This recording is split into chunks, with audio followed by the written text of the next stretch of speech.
إن الحمد لله الذي بنعمته تتم الصالحات الذي علم القرآن وأكرمنا بالإسلام وأنعم علينا بالإيمان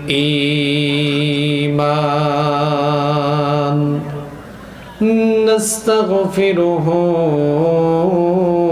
ونتوب إليه وأشهد أن لا إله إلا الله وحده لا شريك له وأشهد أن سيدنا وسندنا وحبيبنا وطبيب أرواحنا محمدًا عبد الله ورسوله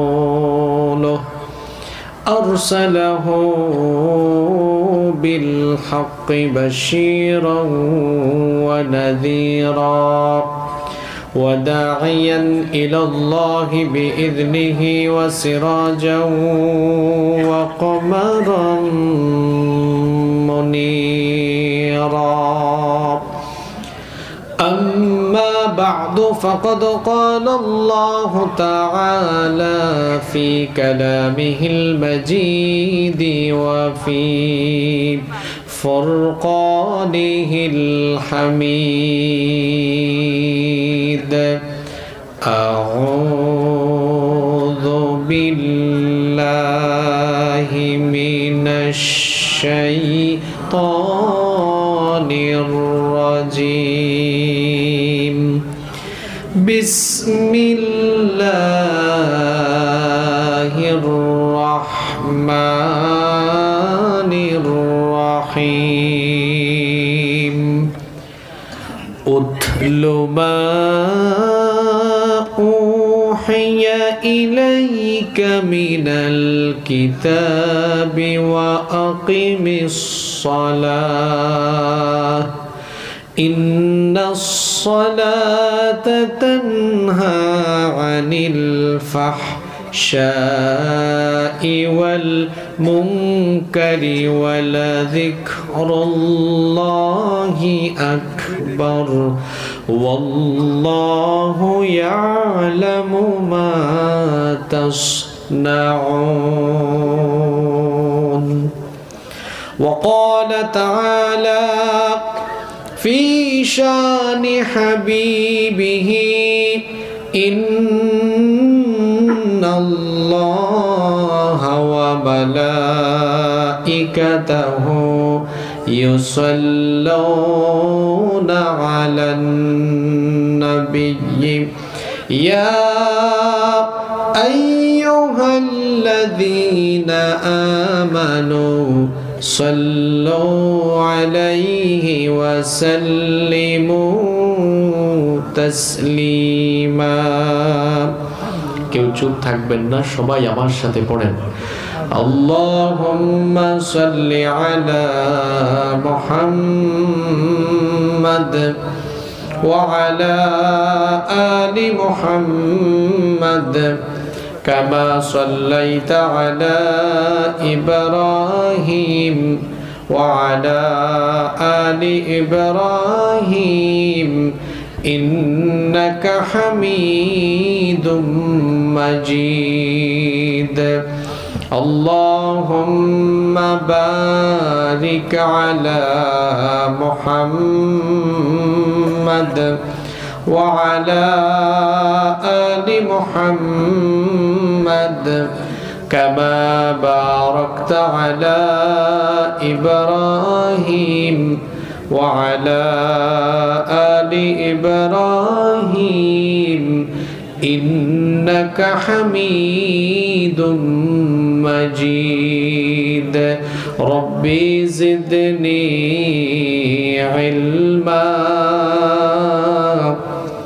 ربي زدني علما رب اشرح لي صدري ويسر لي أمري واحلل عقدة من لساني يفقه قولي سبحانك لا علم لنا إلا ما علمتنا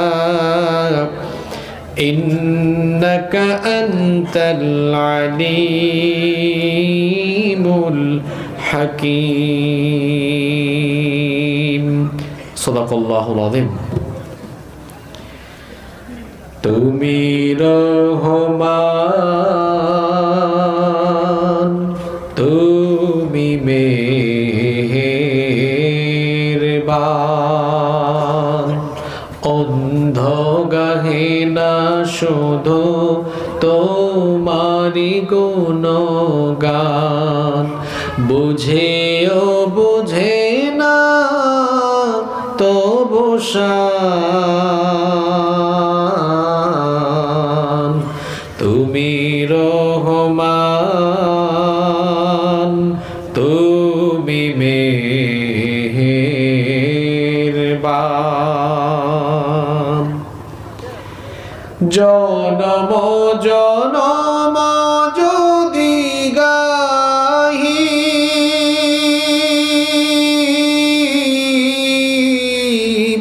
তোমারি মহিমা গাওয়া শেষ হবে নাহি জনম জনম যদি গাহি তোমারি মহিমা গাওয়া শেষ হবে নাহি ভরে অভরে না যেন সাহারায় প্রাণ তুমি রহমান তুমি মেহেরবান তোমারি করুণা ঘেরা সারা দুনিয়া সে কথা ভাবে না শুধু বধির হিয়া তোমারি করুণা ঘেরা সারা দুনিয়া সে কথা ভাবে না শুধু বধির হিয়া অশেষ অসীম অনুপম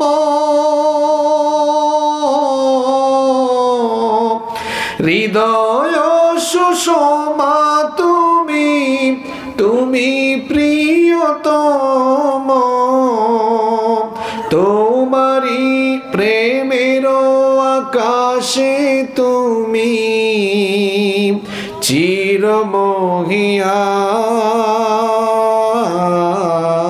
চিরমহিয়ান তুমি রহমান তুমি মেহেরবান কখনো তোমারে যদি ভুলি হেদায়াতের আলো জেলে নিয় কাছে তুলি কখনো তোমারে যদি ভুলি হেদায়াতের আলো জেলে নিয় কাছে তুলি ঠাই দিও প্রিয়তম ও গো দয়াবান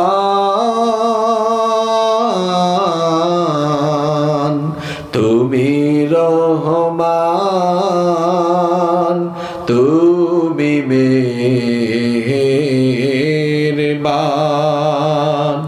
অন্ধ গাহে না শুধু তোমারি গুণগান, বুঝেও বুঝে না তবু শান।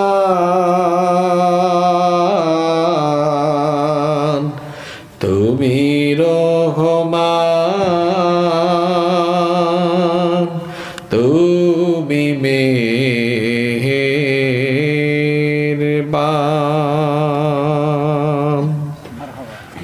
বাংলাদেশের ঐতিহ্যবাহী পাবনা জেলার সাথিয়া উপজেলা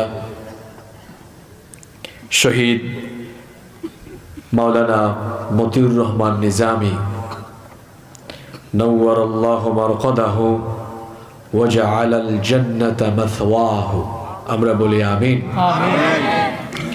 শহীদ আমিরে জামাতের জন্মভূমি এই সাথিয়া উপজেলার নাগডেমরা কেন্দ্রীয় জামে মসজিদের উন্নতিকল্পে আয়োজিত আজকের এই তাফসীরুল কোরআন মাহফিলের মুহতারাম শ্রদ্ধাভাজন সভাপতি, বিশিষ্ট চিকিৎসক, অত্র মসজিদের সম্মানিত সভাপতি, এই এলাকার সর্বজন শ্রদ্ধেয় জনাব ডাক্তার মোহাম্মদ জাহেদ আলী, আতালাল্লাহু আমরাহু ওয়া বারাকাল্লাহু ফি হায়াতিহি, আমরা সবাই বলি আমিন। আজকের মাহফিলের সম্মানিত প্রধান অতিথি, বিশিষ্ট রাজনীতিবিদ, বিশিষ্ট সমাজসেবক, শহীদ ঈদগাহ বাংলাদেশ জামাতে ইসলামী সাথিয়া উপজেলা শাখার সংগ্রামী আমির এবং সাবেক উপজেলা চেয়ারম্যান, জননন্দিত জননেতা জনাব মাওলানা মুখলেসুর রহমান, হাইয়াহুল্লাহ ওয়া আতালাল্লাহু উমরাহ ওয়া বারাকাল্লাহু ফি হায়াতি, আমরা সবাই বলি আমিন।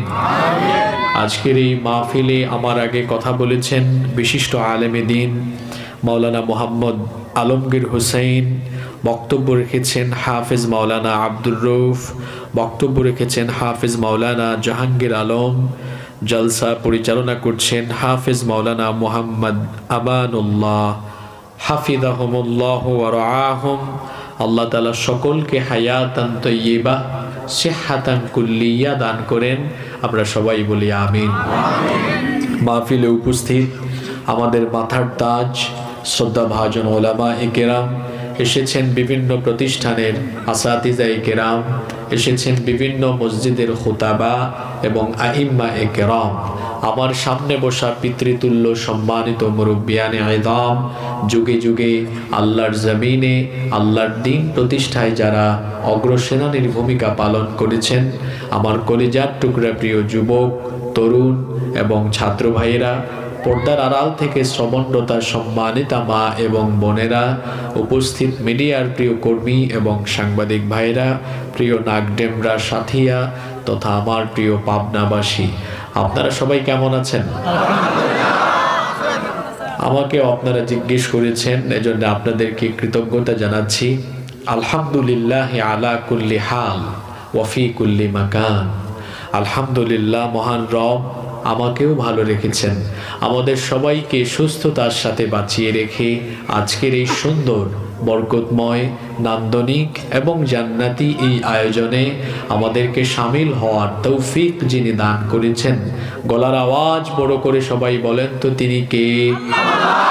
সেই মহান রবের জন্য হৃদয়ের সবটুকু ভালোবাসা, আবেগ, অনুভূতিকে উজাড় করে দিয়ে খুশি মনে প্রাণবন্ত আওয়াজে উচ্চ কণ্ঠে কালিমাতুশ শুকর আদায় করে আমরা সকলেই পড়ছি আলহামদুলিল্লাহ। আমরা প্রশংসা করলাম কার? লাভ হয়েছে কার? দুনিয়ার কোনো ব্যক্তি বা বস্তুর প্রশংসা করলে আপনি যার প্রশংসা করবেন তার ফায়দা হবে, আপনার কোনো ফায়দা নেই। কিন্তু আমরা যখন আমাদের মালিক, আমাদের রব মহান আল্লাহর শুকরিয়া আদায় করি, আল্লাহ খুশি হয়ে আমাদের আমলনামাকে নেকি দিয়ে পরিপূর্ণ করে দেন। সুবহানাল্লাহ। প্রিয় সাথিয়াবাসী, আপনাদের এই অঞ্চল, আপনাদের এই মাটি, এই মাটিও অত্যন্ত সৌভাগ্যবান, কারণ এই মাটিতে জন্ম নিয়েছেন বিশ্ব ইসলামী আন্দোলনের অন্যতম পুরোধা, আপনাদের এই এলাকার রত্ন, আপনাদের কৃতি সন্তান শহীদ মাওলানা মতিউর রহমান নিজামী রাহিমাহুল্লাহ। আল্লাহ তাকে শাহাদাতের সর্বোচ্চ মর্যাদা দান করেন এবং আল্লাহ তাআলা তাকে জান্নাতুল ফেরদাউস নসিব করে দেন। শহীদদের রক্ত বৃথা যায় না, শহীদদের রক্ত যুগে যুগে কথা বলেছে, বলছে এবং বলবে। যারা শহীদদের রক্ত ঝরায় তারা পৃথিবীতে সম্মান এবং ইজ্জত নিয়ে পৃথিবী থেকে বিদায় নিতে পারে না। এই বাংলাদেশে আপনারা গত 15 বছরে দেখেছেন নিরপরাধ মানুষগুলোকে অপরাধী সাজিয়ে যারা তাদের উপরে বিচারের নামে অবিচার করেছে, জুলুম করেছে, প্রহসন করেছে, তাদের কারোরই পরিণতি কিন্তু ভালো হয় নাই। 2007-08 ফখরুদ্দিন মঈনুদ্দিনের শাসনকাল আপনাদের অনেকের মনে আছে। তখন আওয়ামী লীগ, বিএনপি, জাতীয় পার্টি, বিভিন্ন দলের এমপি মন্ত্রীরা, সাবেক এমপি মন্ত্রীরা যখন ফখরুদ্দিন মঈনুদ্দিনের ছাঁটাইয়ের সময় পলায়ন করেছে, সেই সময় কিন্তু আপনাদের এলাকারই কৃতি সন্তান, সাবেক মন্ত্রী, সাবেক এমপি আপনাদের শহীদ মাওলানা মতিউর রহমান নিজামী, তার মন্ত্রণালয়ের 1 টাকার দুর্নীতি সেই ফখরুদ্দিন মঈনুদ্দিন সরকার বের করতে পারে নাই। এজন্য বলেছি আপনাদের এই মাটি ধন্য, এই মাটিতে এমন সন্তান জন্ম নিয়েছেন, আলহামদুলিল্লাহ। এই বাংলাদেশের সম্পদের কোনো অভাব নাই, আছে শুধু ভালো মানুষের অভাব, যারা এরকম মন্ত্রণালয়, মিনিস্ট্রি চালাবে, সচিবালয় চালাবে, যারা পার্লামেন্ট, সেক্রেটারিয়েট, বঙ্গভবনে গিয়ে সততার সাথে, ইনসাফের সাথে, আমানতদারিতার সাথে আখিরাতের ভয় অন্তরে লালন করে দায়িত্ব পালন করবে, এই রকম মানুষের অভাব বাংলাদেশে অনেক বেশি। এজন্য আমরা দেখি আমাদের মাথার উপরে যারা আছে, এই জাতিকে যারা নেতৃত্ব দিবেন, জাতিকে যারা পরিচালনা করবেন, দেখা যায় তারা এই দেশের মানুষের ভাগ্য উন্নয়নের কথা বলে যান, কিন্তু দেশের মানুষের ভাগ্য উন্নয়নের কথা বলে যখন জায়গা মতো চলে যান, তখন মানুষের ভাগ্য বদলায় না, তাদের জুতা বদলায়, তাদের ড্রেস বদলায়, তাদের মোবাইল ফোন বদলায়, বাড়িঘরের কালার বদলায়, সম্পদ বদলায়, মোট কথা তাদের নিজেদের ভাগ্য বদলায়, কিন্তু দেশের ভাগ্য আর বদলায় না। এজন্য আপনারা দেখেছেন দেশের ঘাড়ে, জাতির ঘাড়ে যত টাকা ঋণের বোঝা চাপিয়ে দিয়েছে, তার চাইতে বেশি পরিমাণ সম্পদ চুরি করে, দুর্নীতি করে, লুটপাট করে বিদেশে পাচার করেছে। এগুলো কার টাকা?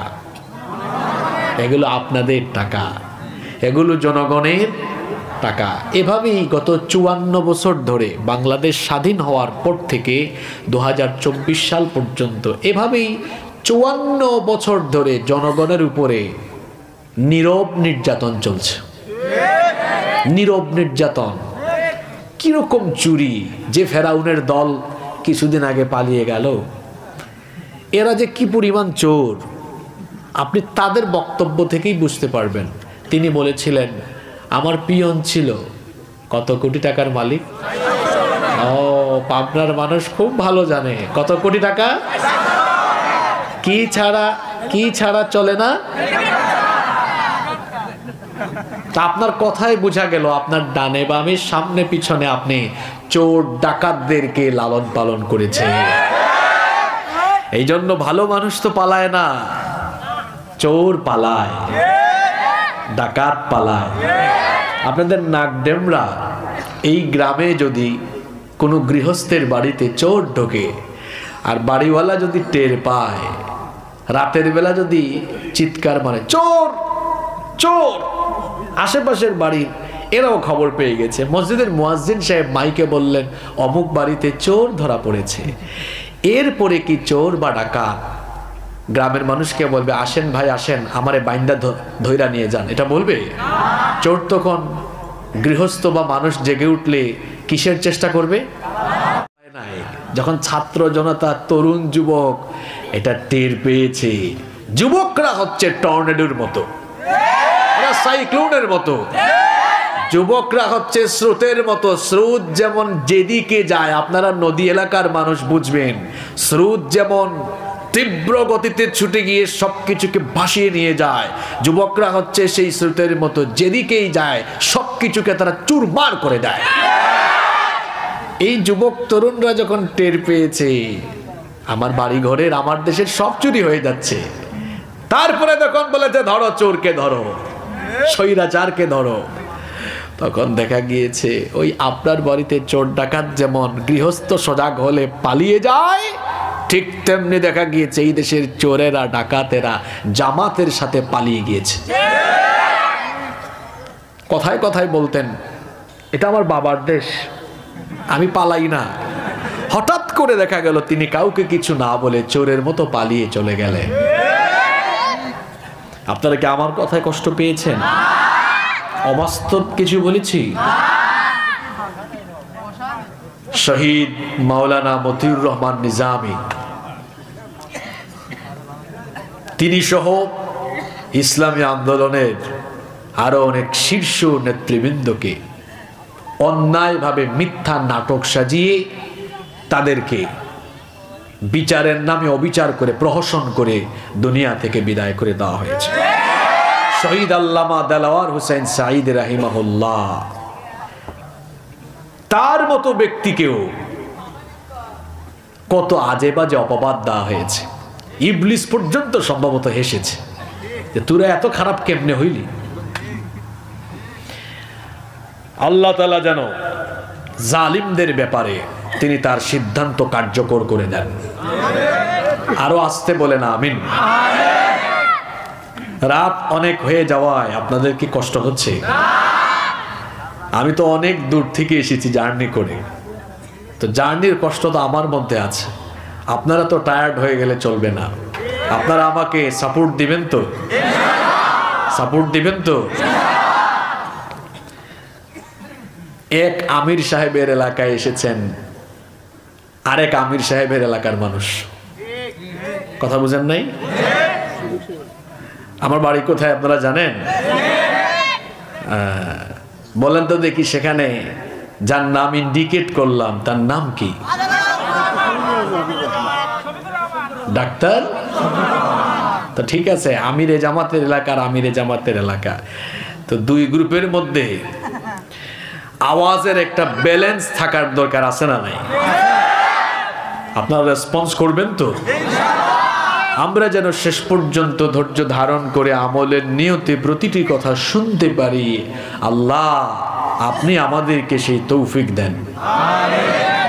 সম্মানিত উপস্থিতি, মহান আল্লাহ এই পৃথিবীতে আমাদেরকে কেন সৃষ্টি করেছেন? কি সুন্দর করে আল্লাহ তাআলা জবাব দিচ্ছেন, কেন আমি তোমাদেরকে দুনিয়াতে সৃষ্টি করেছি বান্দা শোনো। কোরআনে কারীমের 51 নম্বর সূরা সূরাতুয যারিয়াতের 56 নম্বর আয়াতে রব্বুল আলামিন কত সুন্দর করে বললেন, ওয়ামা খালাকাতুল জিন্না ওয়াল ইনসা ইল্লা লিয়াবুদুন। I didn't create the mankind and jinkind except my lordship. আল্লাহ বলছেন আমি জিন জাতি আর মানব জাতিকে আমার গোলামি ছাড়া অন্য কোনো কিছুর জন্য সৃষ্টি করি নাই। আমাদেরকে যার গোলামির জন্য সৃষ্টি করা হয়েছে, জোরে বলেন তো তিনি কে? আমরা আল্লাহর গোলামি করব, এজন্য সৃষ্টি করা হয়েছে। আমাদের পরিচয় আমরা গোলাম। আমরা শুধু গোলাম নই, গোলামের ঘরের গোলাম। আমাদের 14 গোষ্ঠীকার গোলাম। আল্লাহ তাআলার গোলামির দৃষ্টান্ত যেন আমরা প্রতিটি মুহূর্তে উপস্থাপন করতে পারি, এজন্য আল্লাহ তাআলা রেগুলার এমন একটি ইবাদত আমাদের জন্য ফিক্সড করে দিয়েছেন, যে ইবাদতের মাধ্যমে মহান আল্লাহর আনুগত্যের সর্বোচ্চ নমুনা প্রদর্শন হয়। সেই ইবাদতের নাম হলো সালাত, যেটাকে আমরা বলি নামাজ। আমরা যে আল্লাহর গোলাম, এটার সবচাইতে চমৎকার দৃষ্টান্ত উপস্থাপন হয় এই ইবাদতের মাধ্যমে। আমার দিকে তাকান, কেউ ডানে বামে তাকায়েন না। দেখেন তো নামাজে দাঁড়ান আপনারা কিভাবে? নামাজে দাঁড়ানোর সময় কি সিনা টান করে এরকম দাঁড়ান না বিনয়ের সাথে দাঁড়ান? আল্লাহ তাআলা তো বলেছেন ওয়াকুমু লিল্লাহি কানিতিন, বিনয়ী হয়ে আল্লাহর সামনে দাঁড়াও। আমরা মাথা নত করে দিয়ে দাঁড়ালাম, আর দাঁড়ানোর সময় একজন আসামি যেমন সারেন্ডার করে, ঠিক তেমনি আসামির মতো সারেন্ডার করে গোলাম তার মালিকের সামনে দাঁড়াচ্ছে। কিভাবে? এই দুই হাত কাঁধ বা কান পর্যন্ত উঠায়া এমন ভাবে তাকবীর দিচ্ছে, এটা দেখে মনে হচ্ছে যেন বান্দা এই মুহূর্তে তার মালিকের সামনে নিজেকে একেবারে ছোট বানিয়ে অহংকার রিমুভ করে দিয়ে আসামির মতো সারেন্ডার করে তার মালিকের সামনে দাঁড়িয়ে গিয়েছে। আল্লাহু আকবার। তারপর দাঁড়াচ্ছে আর কথা বলছে। সালাত is a conversation between almighty Allah and the slave. নামাজ হলো আল্লাহ আর বান্দার কথা বলার জায়গা। সুবহানাল্লাহ। এরপরে বান্দা রুকু দিল, মাথাটা একটু নুইয়ে দিল, তারপর রুকু থেকে দাঁড়ালো, সাজদায় যখন গেল তার নাক আর কপাল আল্লাহর কুদরতি চরণে লাগিয়ে দিয়ে এমন এক দৃষ্টান্ত উপস্থাপন করলো, এই দৃশ্য দেখে মনে হয় আর বান্দার মধ্যে কোনো অহংকার নাই, তার মধ্যে কোনো আমিত্ববোধ নাই, ঔদ্ধত্যপূর্ণ কোনো আচরণ নাই। সে গোলাম হয়ে গোলামের মতোই তার মাবুদের কুদরতি চরণে মাথা ঠেকিয়ে দিয়ে গোলামের উত্তম পরিচয় দিয়েছে। সুবহানাল্লাহ। যে ব্যক্তি আল্লাহকে সাজদা দেয় সে আল্লাহর বাধ্যগত, সে আল্লাহর আনুগত্যশীল বান্দা। আর যে ব্যক্তি আল্লাহকে সাজদা দেয় না সে অহংকারী। এটা আমার কথা নয়, কোরআনে কারীমে এটা বলেছেন কে? আল্লাহ। জোরে বলেন কে? আল্লাহ। আদম আলাইহিস সালামকে সৃষ্টি করার পরে সকল ফেরেশতাদেরকে আল্লাহ আদেশ করেছিলেন তোমরা আমার আদমকে সাজদা দাও। সবাই সাজদা দিয়েছিল, কেবলমাত্র একজন দেয় নাই। যে দেয় নাই সবাই আপনারা তার নাম জানেন, তার নাম হলো وَإِذْ قُلْنَا لِلْمَلَائِكَةِ اسْجُدُوا لِآدَمَ فَسَجَدُوا إِلَّا إِبْلِيسَ أَبَى وَاسْتَكْبَرَ وَكَانَ مِنَ الْكَافِرِينَ। আল্লাহ তাআলা বলছেন আর স্মরণ করো যখন তোমাদের রব ফেরেশতাদেরকে বলেছিলেন তোমরা আদমকে সাজদা দাও, ইবলিস ছাড়া সবাই সাজদা দিয়েছিল। ইবলিস সাজদা দেয় নাই, কারণ আবা, সে অস্বীকার করেছে, সে আল্লাহ তাআলার আদেশকে অমান্য করেছে। ওয়াস্তাকবারা, আল্লাহর সামনে অহংকার প্রদর্শন করেছে। ওয়া কানা মিনাল কাফিরিন, এবং সে কাফিরে পরিণত হয়েছে। খেয়াল করে আয়াত শুনুন, ইবলিস সাজদা না দেওয়ার কারণে এই আয়াতে আল্লাহ বললেন তার 3টা ক্ষতি হয়েছে। এই 3টা ক্ষতির সাথে ইবলিসের আরো 2টা ক্ষতি হয়েছে। এক সাজদা না দেওয়ার কারণে ইবলিসের মোট ক্ষতি হয়েছে 3 আর 2 হলো 5। এক সাজদা না দিয়ে ইবলিস ক্ষতি করলো কয়টা? আরো জোরে বলেন কয়টা? 1 নাম্বার অবাধ্য, সে বাধ্যগত নয়, আল্লাহর হুকুম অমান্য করলো, অস্বীকার জানালো। 2 নাম্বার সে অহংকার করলো। 3 নাম্বারে সে কাফিরে পরিণত হয়ে গেল। আর 4 নাম্বার হলো সে মারদুদ হয়ে গেল, জান্নাত থেকে বিতাড়িত হয়ে গেল। আল্লাহ অন্য আয়াতে বলেছেন ফাইন্নাকা রাজিম, নিশ্চয়ই তুমি অভিশপ্ত, নিশ্চয়ই তুমি বিতাড়িত। আর তার 5 নাম্বার যে ক্ষতিটা হলো সে হলো মালউন, সে হয়ে গেল অভিশপ্ত। খুব খেয়াল করে শোনেন আমার বাবারা, আমার ভাইয়েরা, একটা সাজদা না দিয়ে ইবলিসের ক্ষতি হলো মোট 5টা। 1 নাম্বার সে অবাধ্য, 2 নাম্বার সে অহংকারী, 3 নাম্বারে সে কাফির, 4 নাম্বারে মালউন অভিশপ্ত, 5 নাম্বারে সে হলো বিতাড়িত। ইবলিসের মতো দুনিয়াতে যারা আজান হলে পড়ে নামাজে গিয়ে আল্লাহকে সাজদা দেয় না, এরাও এই 5টা ক্ষতির সম্মুখীন হবে। যারা বেনামাজি, যারা নামাজে যায় না, এদের জন্য ক্ষতি কয়টা? আরো জোরে বলেন কয়টা? এদের 1 নাম্বার পরিচয় হলো, বেনামাজির প্রথম পরিচয় হলো সে আল্লাহর বাধ্যগত গোলাম নয়, সে হলো আল্লাহর অবাধ্য বান্দা। বেনামাজির 2 নাম্বার পরিচয় হলো সে হলো অহংকারী বান্দা। আজান হলে সে যদি সাজদা না দেয়, সে তো আল্লাহর সাথে অহংকার অধ্যতপূর্ণ আচরণ করলো।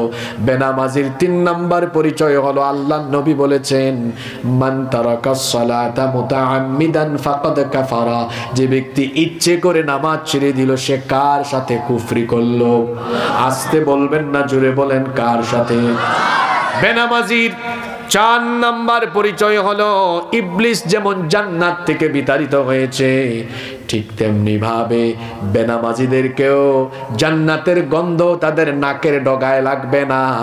বেনামাজিদেরকেও বলা হবে খুদুহু ফাগুল্লুহু সুম্মাল জাহিমা সাল্লু সুম্মা ফি সিলসিলাতিন যারউহা সাবউনা যিরাআন ফাসলুকু।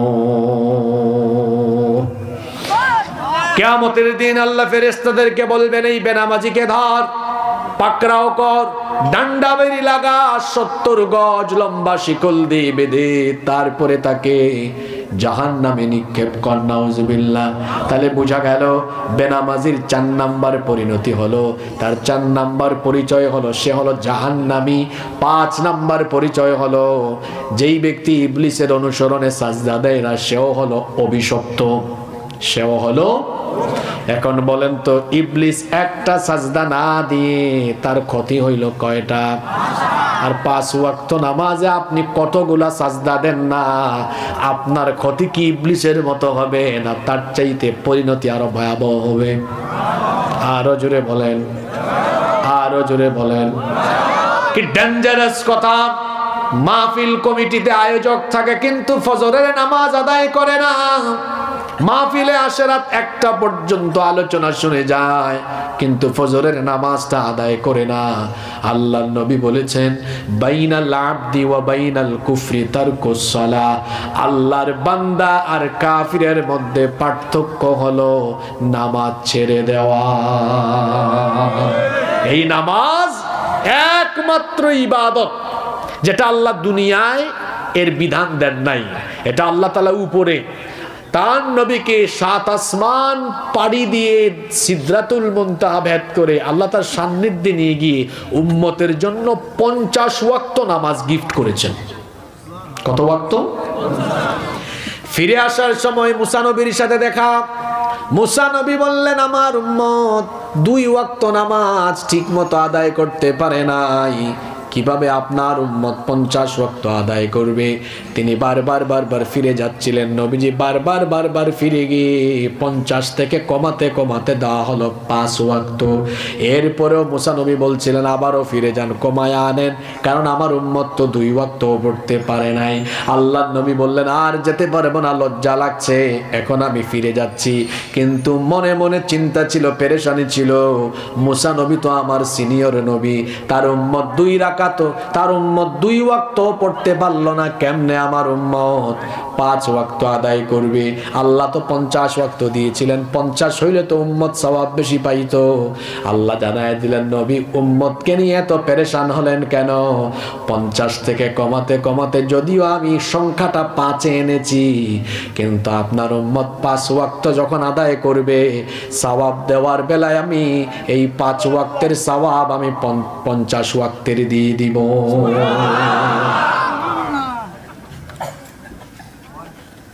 সালাত হচ্ছে আমাদের জন্য মেরাজ, এটা আল্লাহর সাথে কথা বলার জায়গা। আল্লাহ কথা বলেন। আর দেখেন নামাজের শিডিউলটা, আমার দিকে তাকান, কি সুন্দর শিডিউল দেখছেন। হ্যাঁ, ঘুমানোর আগেও আছে, ঘুম থেকে উঠার পরেও আছে না? কেন?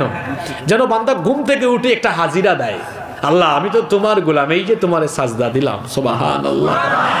আর মুয়াজ্জিন সাহেব যে ফজরের সময় ডাকেন, হাইয়া আলাস সালাহ, নামাজের জন্য আসো। হাইয়া আলাল ফালাহ, কল্যাণের জন্য আসো। আর আল্লাহ যেন ডাকেন, বান্দা কই ঘুমাইছিলি সেই 11টায় 12টায়, 5 ঘন্টা 6 ঘন্টা হয়ে যাচ্ছে, আয় না তোর সাথে একটু কথা বলি, আয় তুই নামাজে আয়, ফজরে আয়, আমি তোর সাথে কথা বলি। সুবহানাল্লাহ। আল্লাহ দুপুরের টাইমে আরেকটা নামাজ দিয়ে দিলেন, যোহর। আল্লাহ যেন বান্দার সাথে কথা বলার জন্য তাকে ডেকে আনতেছেন, তুই কই 5:30টায় আসলি একবার, এখন 1:30 বাজে, 8 ঘন্টা হয়ে গেল, তুই কি আমার সাথে আরেকবার কথা বলবি না, আয় তোর সাথে আবার কথা বলি। সুবহানাল্লাহ। 2 ঘন্টা যায় না, আসর হয়, আল্লাহ বলেন তোর সাথে কথা না বললে ভালো লাগে না, আয় না আবার কথা বলি। 1 ঘন্টা 1.5 ঘন্টা যায় না, আল্লাহ সূর্য ডুবার সময় আরেকবার ডাক মারেন, আয় না দিনের শুরুতে একবার কথা বলছিলাম, এখন আয় দিনের শেষে তোর সাথে আরেকবার কথা বলি। সুবহানাল্লাহ।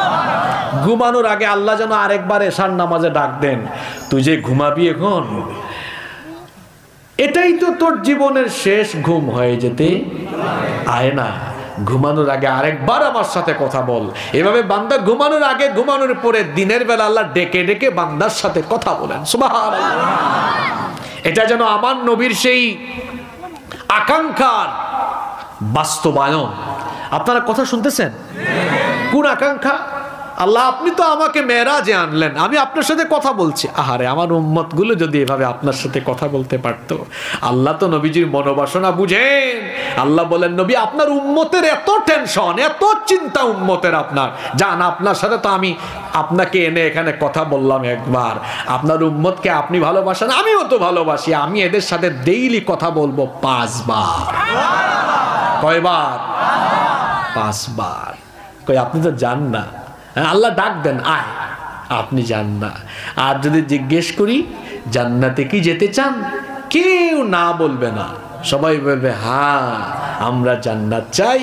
এখন জান্নাত আপনি যেতে চান, আল্লাহ তো জান্নাতে আপনাকে দিতে চান।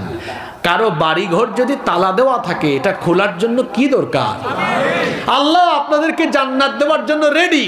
আল্লাহ প্রতিদিন 5 বার নামাজে ডাকেন, আয় বান্দা আয় আমারে সাজদা দে, আর তোর জন্য বানানো জান্নাতের চাবি আমার কাছ থেকে নিয়ে নে। সুবহানাল্লাহ। সেই নামাজের কোনো খবর আমাদের। আজকে ওয়াদা করে যান, এই নামাজ আর কোনোদিন ছাড়বেন না। রাজি আছেন? যুবক ভাইরা কি রাজি আছে? যুবকরা বলে, হুজুর আমরা বুড়া হই তারপরে পড়বো। আমি বুড়া হব এর কোনো নিশ্চয়তা আছে?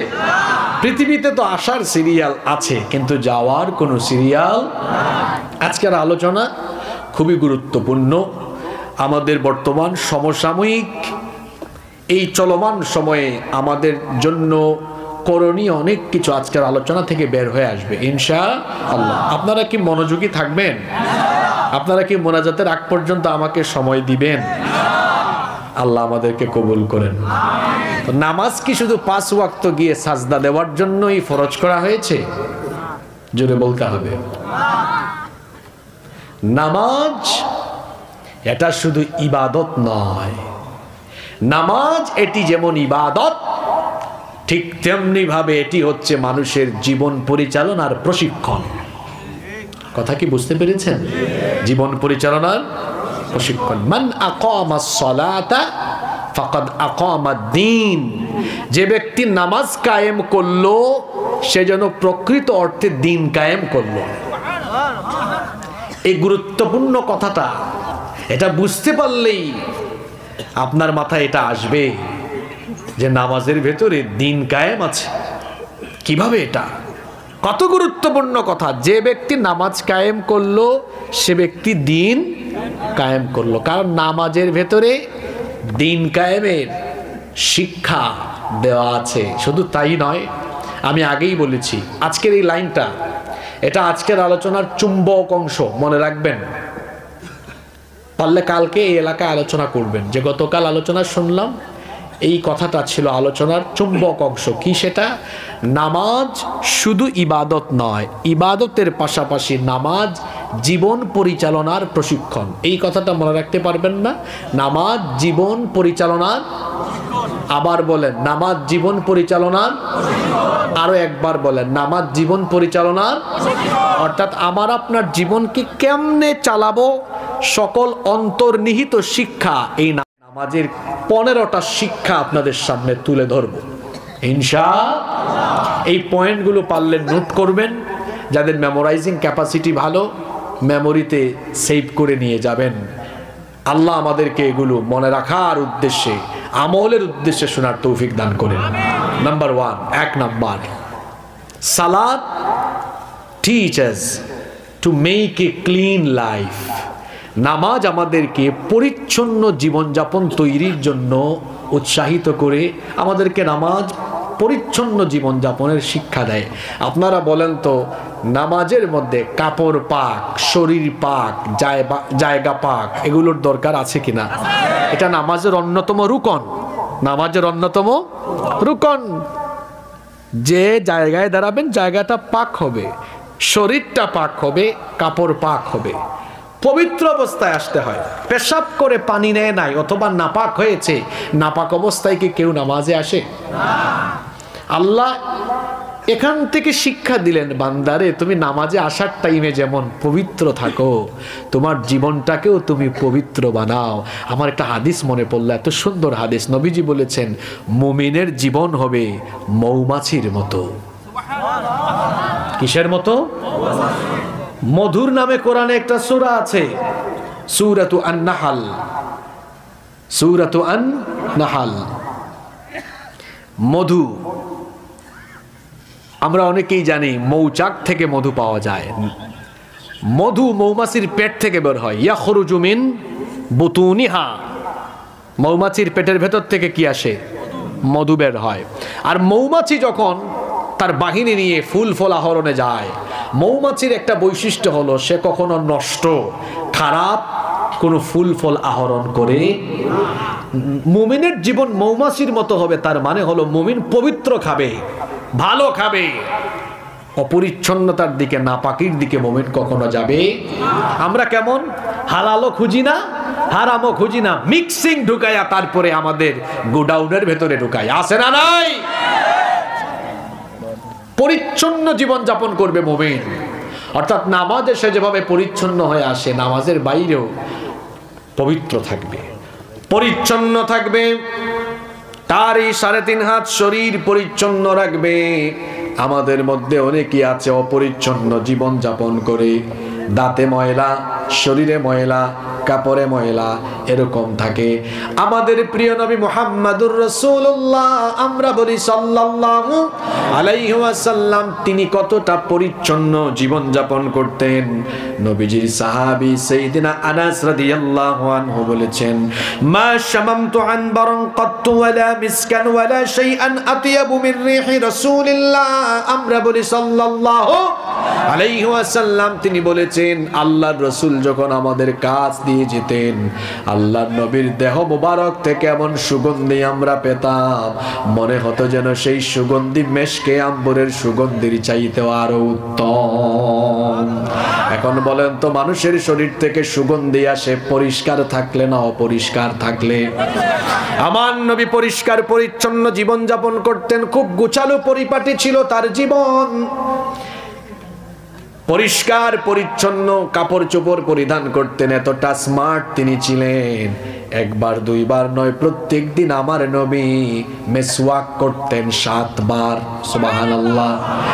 আপনাদের আধুনিক যুগের এই বিজ্ঞান মনস্ক মানুষ, তারা দাঁত ব্রাশ করে 2 বার ঘুমানোর আগে, ঘুমানোর পরে, কিন্তু আমার নবী কত স্মার্ট। মা আয়েশা রাদিয়াল্লাহু আনহা থেকে হাদিস এসেছে, নবীজি ঘুমানোর আগেও মেসওয়াক ব্যবহার করতেন, ঘুম থেকে উঠেও মেসওয়াক ব্যবহার করতেন। হইল 2 বার। বলবেন হুজুর আপনারা বললেন 7 বার, এই 2 এর সাথে 5 ওয়াক্ত নামাজের আগে আছে আরো 5 বার, 5 আর 2 কত হইল? পৃথিবীর মানুষদেরকে দাঁত ব্রাশ করা শিখিয়েছেন আল্লাহর নবীগণ, কারণ আসসিওয়াকু মিন সুনানিল মুরসালিন, মিসওয়াক করা ছিল সকল নবীদের সুন্নাহ। সুবহানাল্লাহ। আমার দেশে অনেক মুসলমান আছে এমন যে নামাজ থেকে পরিচ্ছন্নতার ট্রেনিং দেয়, তার মুখের মধ্যেও পরিচ্ছন্নতা, নামাজে গিয়ে যখন কেরাত পড়ে কিংবা সাজদায় গিয়ে যখন বলে সুবহান রাব্বিয়াল আলা, মুখের থেকে তখন বিড়ির দুর্গন্ধ বের হয়, সিগারেটের দুর্গন্ধ বের হয়। এরকম মানুষ আছে না নাই? পকেটের মধ্যে মিসওয়াক রেখে দিবেন। মিসওয়াক হচ্ছে সকল নবীদের একটা গুরুত্বপূর্ণ আমল। মিসওয়াকটা সাথে রাখবেন, যখনই সময় পাবেন মিসওয়াক লাগাবেন। নামাজের আগেও একটু মিসওয়াক করে নেবেন, কারণ মিসওয়াক পছন্দ করতেন আল্লাহর সকল নবীরা। এমনকি আল্লাহর নবী যখন দুনিয়া থেকে বিদায় হয়ে যান, মিসওয়াক করে করে করে করে তিনি দুনিয়া থেকে চলে গিয়েছেন। সুবহানাল্লাহ। এই যে দেখেন আমার পকেটেও মিসওয়াক আছে, এরকম মিসওয়াক রাখবেন। রাখবেন তো? পরিচ্ছন্ন জীবনযাপন করবেন, নিজের 3.5 হাত বডিকে পরিচ্ছন্ন রাখবেন, বাড়ির আঙিনাকে পরিচ্ছন্ন রাখবেন, রাস্তাঘাটকে পরিচ্ছন্ন রাখবেন। আমার দেশটা কত সুন্দর, মনে হয় যেন ছবির মতো আঁকা। কিন্তু আমি দুঃখ করে অনেক জায়গায় বলি, বাংলাদেশে মুসলমান আছে কিন্তু ইসলাম নাই। ইউরোপ আমেরিকায় ইসলাম না, ইউরোপ আমেরিকায় মুসলমান নাই কিন্তু ইসলামের বিধান আছে। কথা বুঝেন নাই? হ্যাঁ, ইউরোপ আমেরিকায় দেখা যায় রাস্তাঘাটগুলো কত ক্লিন, থুতু ফেললে জরিমানা গুনতে হয়। তো থুতু ফেলবেন, জরিমানা গুনতে হয়। ওরা কিন্তু মুসলমান না, ওদের দেশে মুসলমান নাই, কিন্তু ইসলামের বিধানগুলো, পরিচ্ছন্ন জীবনযাপন, এই বিধান তাদের দেশে। এমনকি কাফিরের দল ইসলামের বিধান তারা মানে আমাদেরকে উল্টা চাপায় দেয়। নারী নেতৃত্ব ইসলাম হারাম করেছে। কোন নারীকে আল্লাহ তাআলা নবী রাসূল বানিয়েছেন? জোরে বলেন। আপনারা বলেন হুজুর নারীদেরকে আল্লাহ বানাইলেন না কেন? বানান নাই, এর যৌক্তিক বাস্তবিক বিজ্ঞানসম্মত কারণ আছে। একজন নারী সৃষ্টিগতভাবে তিনি এমন যে মাসে তো তার 3-4 দিন 5 দিন 6 দিন অসুস্থতা থাকে। এখন ওই নারীকে যদি নবী বানিয়ে দেওয়া হয়, তো এই 4-5 দিন 6-7 দিন ইমামতি কে করবে? নবুয়ত রিসালতের দায়িত্ব কে পালন করবে? একটা ঝামেলা দেখা দিবে। আর তাছাড়া নবী রাসূলগণ তো সকাল সন্ধ্যায় রাতে তারা তো জনসম্পৃক্ত থাকবেন, কিন্তু একজন নারী তো সব সময় জনসম্পৃক্ত থাকতে পারবেন। ইসলাম যেটাকে হারাম করেছে তার পিছনে কারণ আছে। ওরা পশ্চিমা দুনিয়া গোটা পৃথিবীকে সবক দেয় নারীর ক্ষমতায়নের দরকার। তাদের দেশে কোনো নারী ইলেকশনে দাঁড়ালে আমেরিকার ইতিহাস বলে কখনোই তারা কোনো নারীকে তাদের নেতা বানায়। কিছুদিন আগে ইলেকশন গেল, একজন আধা পাগলকে তারা প্রেসিডেন্ট বানিয়েছে, কিন্তু একজন নারীকে বানায় নাই। তাদের কথা হলো প্রয়োজনে পাগল ছাগলকে বানায় দিব, কিন্তু নারীকে। কামালা হ্যারিস হেরে গেল না? হ্যারিস না হারিস? হারিস মনে, তার নামও যেমন হারিস, মানে নামটাই হারিস, হারি যাইস, নামটাই কি? আপনারা কি আছেন এখানে? ওরা সবাইকে কি শিখায় দেখেন। ট্রাম্প পয়সা আজকে কিন্তু আমাদের ওই আগের মহিলা নিয়ে টুইটারে পোস্ট করেছে, যুবক ভাইরা জানেন কিনা?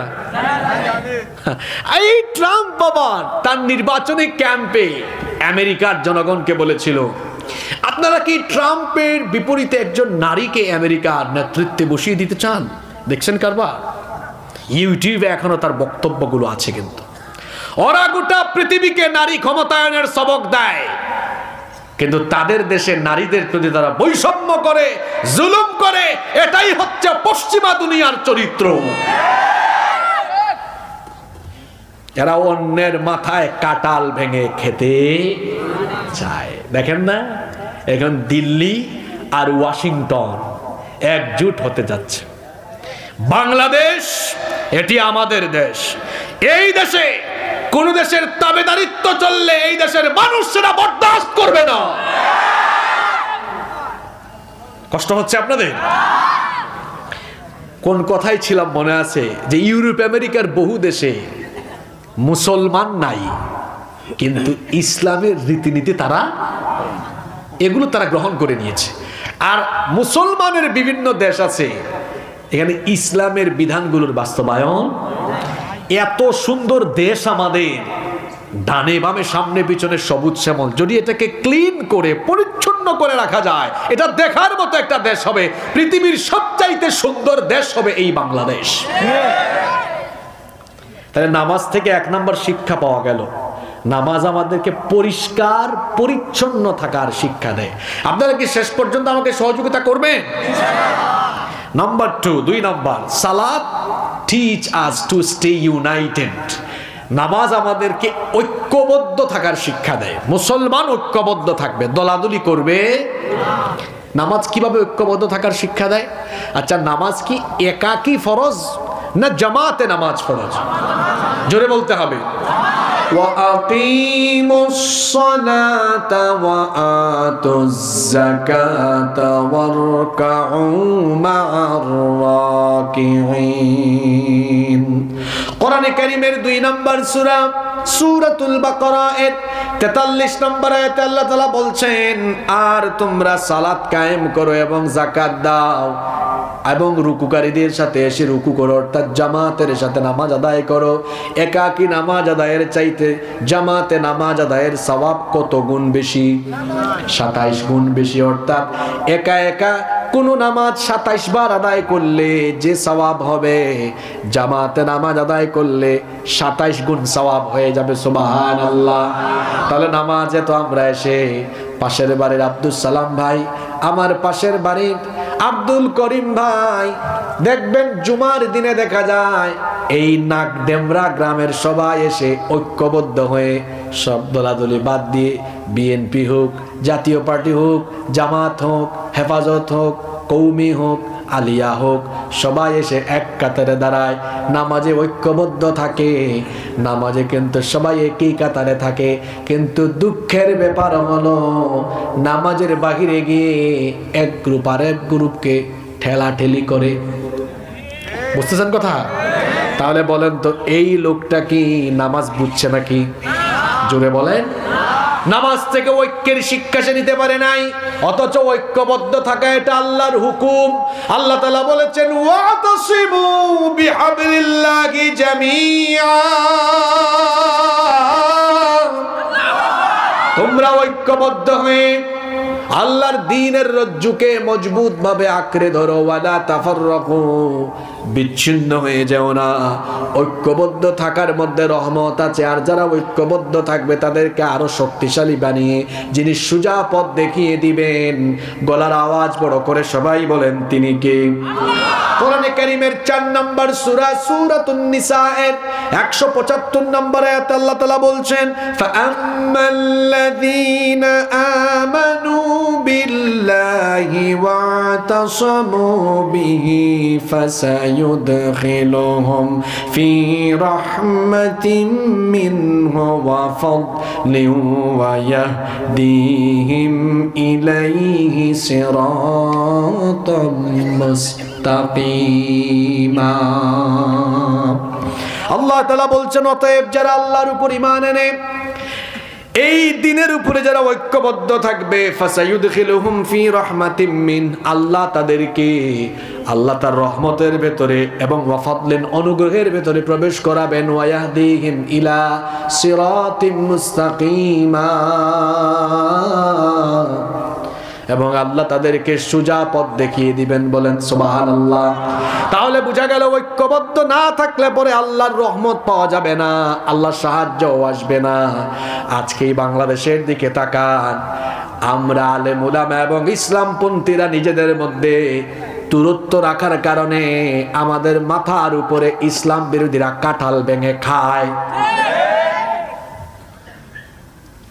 বিপ্লবে জীবন দিল কারা, আর ক্ষমতা এখন ভোগ করে কারা? কথা বুঝতেছেন না আপনি? জীবন দিল আবু সাইদ মুগ্ধ, আর এখন মজা নেয় নাট্যকার। LGBT বাংলাদেশে যারা অশ্লীলতা সমকামী প্রতিষ্ঠা করতে চায়, এই নাপাক লোকগুলো এখন বাংলাদেশ পরিচালনায় আস্তে আস্তে দায়িত্ব নিচ্ছে। কেন? 5ই আগস্টের পরে সঠিক সিদ্ধান্ত নিতে ইসলামপন্থীরা দেরি করেছে। এই 72 ঘন্টার ভুলের খেসারত আগামী 72 বছর দেওয়া লাগতে পারে। এত সহজ নয়, এত সহজ নয়। চিন্তা করেছেন ডোনাল্ড ট্রাম্প ইলেকশন করেছে কোথায়? আমেরিকায়। তার ছবি নিয়ে 10 তারিখে 10ই নভেম্বর, কি পরিকল্পিত কাজ! আমার সরকার ঘুমায় আছে। কিভাবে ঘুমায় আছে শুনেন, ক্ষমতায় কিন্তু আগের গ্রুপই আছে এখনো, আপনারা বুঝতেছেন না। সকল চেয়ারে আগের লোকজনই আছে না? ওরা কি করলো? আপনারা ঘুমায় আছেন, ওরা কি করলো শুনেন। 10 তারিখে কয়েকজনকে গ্রেফতার করা হলো। তারপরে কি জাতের পুলিশ আর কি জাতের সাংবাদিক, চিন্তা করেন তো। ছবি তোলার সময় তো এদেরকে বলা যাইতে পারতো যে তোরা তো নাশকতা সৃষ্টির উদ্দেশ্যে আমেরিকার প্রেসিডেন্টের ছবি বাংলাদেশে এরকম তোরা রাখছিস কেন? আর কল রেকর্ডে তো আগেই ফাঁস করা সব বলা আছে না? তো ছবি তোলার সময় তো এই ছবিটা বাদ দিয়ে ছবি তোলা যেত। সরকারও ঘুমে, বাকিরাও ঘুমে। হেফাজতের আমির গত সপ্তাহে বক্তব্য দিতে গিয়ে এক ইসলামী দলকে তিনি বললেন এটা কোনো ইসলামী দলই না। শুনেন নাই আপনারা? 15 বছর মায়ের খাইতে খাইতে এরপরে এমন কথা বলছেন। সামনে যে কত মায়ের আছে এটা আল্লাহ ভালো জানেন। একজনকে ধরা হলো, আল্লামা সাইদি। সবাই চুপচাপ, ভাবলো যে কি হয়েছে, এটা তো আমাদের না। পরে কেউ বাদ গেছে? কেউ বাদ গেছে? কৌমি বাদ গিয়েছে, আলিয়া বাদ গিয়েছে, হেফাজত বাদ গিয়েছে, চরমুনাই বাদ গিয়েছে, কেউ বাদ যায় নাই।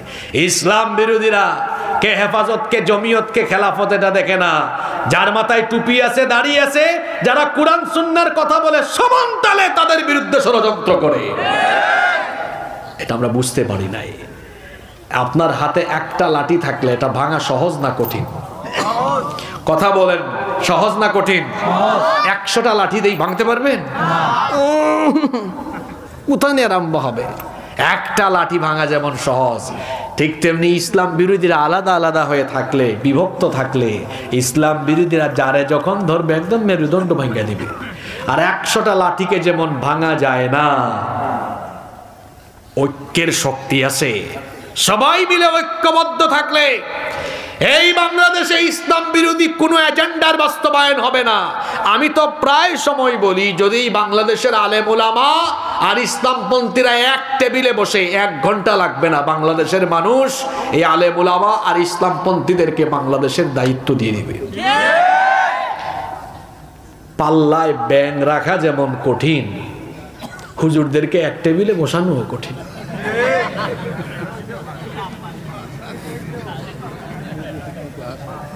আপনাদেরকে হাসানোর জন্য বলি নাই, এটা বাস্তবতা। আল্লাহ আমাদের আলেমদেরকে বুঝার তৌফিক দান করে দেন। কষ্ট হচ্ছে আপনাদের, তাই না?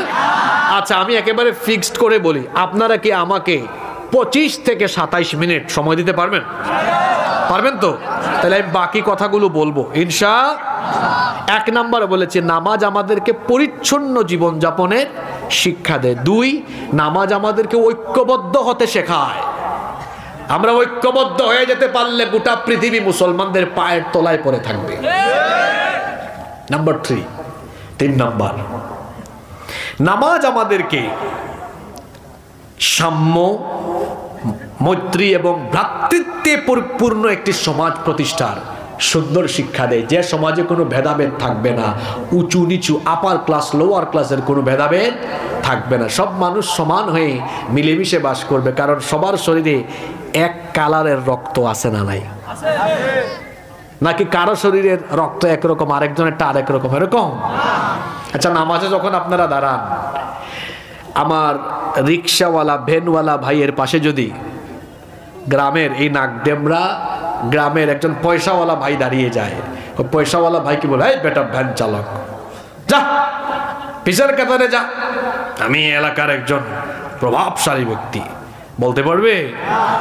বললে ভ্যানওয়ালা ভাই বলবে, তোর এই আধিপত্য গিয়ে মসজিদের বাইরে দেখা, এখানে তুইও গুলাম আমিও গুলাম। নামাজে আসলে কোনো ভেদাভেদ থাকে, এখানে গুলাম আর মালিক দাঁড়ালে মালিক আর গুলাম দুইজনেই তখন আল্লাহর গুলামে পরিণত হয়ে যায়। সুবহানাল্লাহ। নামাজের এই শিক্ষাটা আপনারা আমাকে বলেন নামাজের বাহিরে আছে? আমাদের সমাজে আছে এই শিক্ষাটা? আছে? নেই। ভেদাভেদ, বৈষম্যে ভরা। এই যে বৈষম্য বিরোধী ছাত্র আন্দোলন, তারা বৈষম্য নিয়ে কি করলো? আন্দোলন করলো। আসলেই বাংলাদেশে বৈষম্য আছে, আছে না? এই বৈষম্যহীন সমাজ আর রাষ্ট্র প্রতিষ্ঠার একটা গুরুত্বপূর্ণ শিক্ষা আছে নামাজের ভেতরে। মানুষ হিসাবে সবাই সমান, মানুষ হিসাবে সবাই সমান, কিন্তু মর্যাদার দিক থেকে আল্লাহর কাছে সেই মানুষই মর্যাদার অধিকারী যে ব্যক্তি আল্লাহকে যত বেশি ভয় করে। এজন্য রব্বুল আলামিন কোরআনে কারীমের 49 নম্বর সূরা সূরাতুল হুজুরাতের 13 নম্বর আয়াতের মধ্যে বলেছেন, ইয়া আইয়ুহান নাসু ইন্না খালাকনাকুম মিন যাকারিন ওয়া উনসা ওয়া জাআলনাকুম শুউবান ওয়া ক্বাবাইলা লিতাআরাফু ইন্না আকরামাকুম ইনদাল্লাহি আতকাকুম ইন্নাল্লাহা আলিমুন খাবীর। আল্লাহ তাআলা বলছেন, হে মানব জাতি, নিশ্চয়ই আমি তোমাদেরকে একজন পুরুষ আর একজন নারী থেকে সৃষ্টি করেছি। তারপরে এই এক পুরুষ আর এক নারীর সংসারকে বিস্তৃত করে দিয়ে গোটা পৃথিবীতে আমি তোমাদেরকে বহু জাতি গোত্রে বিভক্ত করে দিয়েছি, লিতাআরাফু, যাতে তোমরা পরস্পর পরিচিত হতে পারো। তো শোনো, মানুষ হিসাবে সবাই সমান হলেও মর্যাদার ক্ষেত্রে ইন্না আকরামাকুম ইনদাল্লাহি আতকাকুম, তোমাদের মধ্যে তাকওয়ার দিক থেকে যে সবচাইতে বেশি এগিয়ে, আল্লাহর কাছে মর্যাদার দিক থেকে সে ব্যক্তি এগিয়ে। তাহলে তাকওয়ার ভিত্তিতে মানুষের মর্যাদার মানদণ্ড নির্ণীত হয় কার কাছে? তাহলে মানুষ হিসাবে আমাদের মধ্যে এই যে আমি এই মুহূর্তে হয়তো কথা বলছি হিসাবে আপনারা আমাকে দেখতে পারেন, শুনতে পারেন, এই জন্য একটু উঁচা করে এখানে বসানো হয়েছে, কিন্তু আপনি যা আমিও। এই ওয়াজ শেষ হয়ে গেলে আপনার আমার মধ্যে কোনো ভেদাভেদ এখানে এই সামান্য কিছু সময়ের জন্য বসানো হয়েছে। কেন? কারণ এখানে যদি মাঝখানে বসা যায় তা সবাই দেখবে, একটু উঁচা করে দিলে সবাই দেখবে, শুনবে, কনসেন্ট্রেশন ভালো হবে। কিন্তু এটা একটু সরাই দেন, আসেন আমরা সবাই একসাথে বসি। আমার আর আপনার দুজনের মধ্যে কোনো তফাৎ নাই, প্রজা আর রাজার মধ্যে কোনো তফাৎ নাই। আমাদের সমাজে এটা আছে? আরে বাপরে বাপ, ভিভিআইপি বের হলে কি অবস্থা! তার মানে নামাজের এই শিক্ষাটা আমরা আমাদের সমাজে প্রয়োগ করতে পারি। কথা শুনতেছেন তো সবগুলা? নাম্বার 4, 4 নাম্বার, নামাজ আমাদেরকে টাইম ম্যানেজমেন্ট শিখায়। টাইম ম্যানেজমেন্ট, সময়কে কাজে লাগাতে হয়। আরবিতে একটা প্রবাদ আছে, আল ওয়াক্তু কাসসাইফ, সময় হলো ধারালো তরবারির মতো, ইল্লাম তাকতাহু ফাইন্নাহু কাতাআক, সময়কে আপনি ক্ষতবিক্ষত করতে পারবেন না, কিন্তু সময়ের অপব্যবহারের ফলে আপনার জীবন ক্ষতবিক্ষত, ধ্বংস হয়ে যাবে। সময়কে কাজে লাগিয়ে সম্পদশালী হওয়া যায়, কিন্তু গোটা পৃথিবীর সম্পদ দিয়ে জীবনের ফেলে আসা সময়কে ফিরিয়ে আনা যায়। সময় থাকতে সময়ের কদর করতে হয়, সময়কে গনিমত মনে করতে হবে। নামাজ আমাদেরকে সময় কাজে লাগানোর শিক্ষা দিচ্ছে। কিভাবে? প্রত্যেকটা নামাজের টাইম শিডিউল আছে না নাই? ইন্নাস সালাতা কানাত আলাল মুমিনিনা কিতাবাম মাওকুতা, সূরা নিসা 103 নম্বর আয়াতের শেষাংশ। আল্লাহ তাআলা বলছেন, নিশ্চয়ই সময়ানুবর্তিতার ভিত্তিতে নামাজ ফরজ করা হয়েছে। ফজরের নামাজ বিকাল 3টায় আদায় করলে হবে? কথা বলছেন না কেন? জোহরের নামাজ রাত 10টায় আদায় করলে হবে? আসরের নামাজ সকাল 9টায় আদায় করলে হবে? যে টাইমে যে নামাজ ওই টাইমে আদায় করতে হবে। এমনকি ফজরের নামাজের টাইম হয়ে গিয়েছে, এলাকার সবচেয়ে পয়সাওয়ালা ব্যক্তির জন্য ইমাম সাহেব কি দাঁড়িয়ে থেকে অপেক্ষা করবেন, নাকি আজান হয়ে গেলেই শুরু করে দিবেন? সরি, টাইম হয়ে একামত হয়ে গেলেই কি করবেন? কিন্তু এই সময়ের শিক্ষাটা আছে। বিমান রানওয়েতে নির্দিষ্ট সময়, ফ্লাইটে টেক অফের সময় চলে যাচ্ছে, এরকম বহুবার হয়েছে। আমি নিজেও এরকম বহুবার সাক্ষী হয়েছি। জিজ্ঞেস করলাম কেবিন ক্রুকে যে ফ্লাইটের টাইম শিডিউল তো 10 মিনিট ওভার, দাঁড়িয়ে আছেন কেন? স্যার, আমাদের ভিভিআইপি একজন প্যাসেঞ্জার আছে। বলেন, নামাজের শিক্ষাটা বাইরে আনতে পেরেছি আমরা? কথা বলছেন না কেন? আপনাদের নাক ডেমরা মসজিদে সবচেয়ে পয়সাওয়ালা ব্যক্তি যদি বলে আমার জন্য নামাজের জামাত 10 মিনিট পিছায়া দাও, আপনারা মানবেন? জেনে বলেন, মানবেন? নামাজ কি শেখাচ্ছে আমাদেরকে? এমনকি রাগ করবেন আপনারা, মাহফিলে বক্তাকে বসিয়ে রেখে বিভিন্ন রাজনৈতিক নেতা আসার অপেক্ষায় মানুষ শ্রোতাকে কষ্ট দেওয়া হয়, বক্তাকে কষ্ট দেওয়া হয়। নামাজের শিক্ষা নিতে পেরেছে? কথা বলেন, নিতে পেরেছে? আরে নামাজে তো কোনো নেতা খেতার অপেক্ষা করা হয় না, ঠিক তেমনি সময় হয়ে গেলে কোনো নেতার অপেক্ষা হবে না। নামাজের শিক্ষা নামাজের বাইরে আমরা আনতে, 9টার গাড়ি কয়টায় যায় কেউ জানে না, 9টার ট্রেন কয়টায় যায় এটা রেলওয়ে স্টেশনের মাস্টারও বলতে পারে না। একদিন এক যাত্রী রেল স্টেশনে গিয়েছে, বসে আছে হেলান দিয়ে, আরে বাংলাদেশ, আল্লাহ জানে আমার ট্রেন কয়টায় আসে। 9টার সময় ঠিক হুইসেল শোনা গেল। তখন যাত্রী বলল, বাংলাদেশ পরিবর্তন হয়ে গিয়েছে। লাগেজ টান দিয়ে যাচ্ছে, আরেকজন আটকায় দিয়েছে পাশ থেকে, ভাই বসেন, এটা গতকাল 9টার ট্রেন, আজকে 9টায় আসছে। এই হলো মুসলমানদের সময়ানুবর্তিতা। এখন কথা ঠিক না বেঠিক? আসেন ছাত্রদেরকে বলি, পরীক্ষা আসার আগে তারা পড়ে না। পরীক্ষা আসার আগে তারা রেজাল্ট হাতে নিয়ে বলে, আরে যদি একটু পড়তাম রেজাল্ট আরো ভালো। সময়ের কাজ সময়ে করতে হয়। কিয়ামতের দিন জাহান্নামীরা সময় নিয়ে আফসোস করবে, ইয়াকুলু ইয়া লাইতানি কদ্দামতু লিহায়াতি।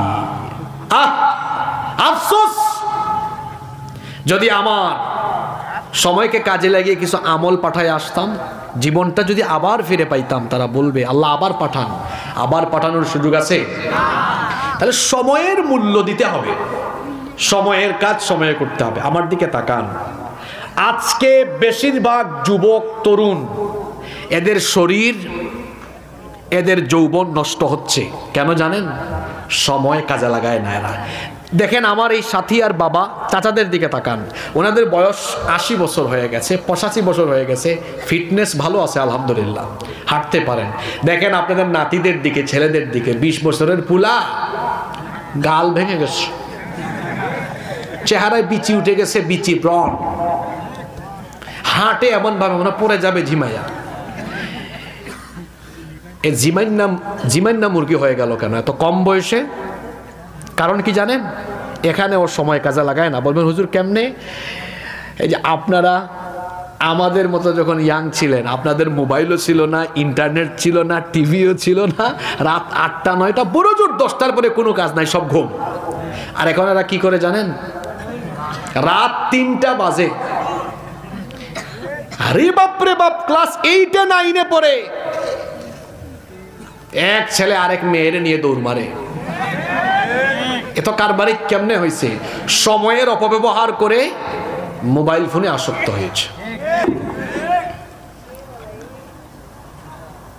এদের খাদ্যাভ্যাস, এদের ঘুমের অভ্যাস ঠিক নাই। বর্তমানে যুবকদের ঘুমের অভ্যাস ঠিক নাই, এদের চেহারা নষ্ট, যৌবনের লাবণ্য তাদের ভেতরে নেই। আর যাদের ঘুমের অভ্যাস ঠিক নেই তাদের খাদ্যাভ্যাসও ঠিক নেই। অত ঘুমায় রাত 4টায়, ও উঠে দুপুর 11টা 12টায়, ও ঠিকভাবে নাস্তা করে না, পেটের ভেতর গ্যাস জমে, ওর পায়খানাও ক্লিয়ার না, ও গ্যাস ছড়ায়। কোন গ্যাস বুঝছেন তো?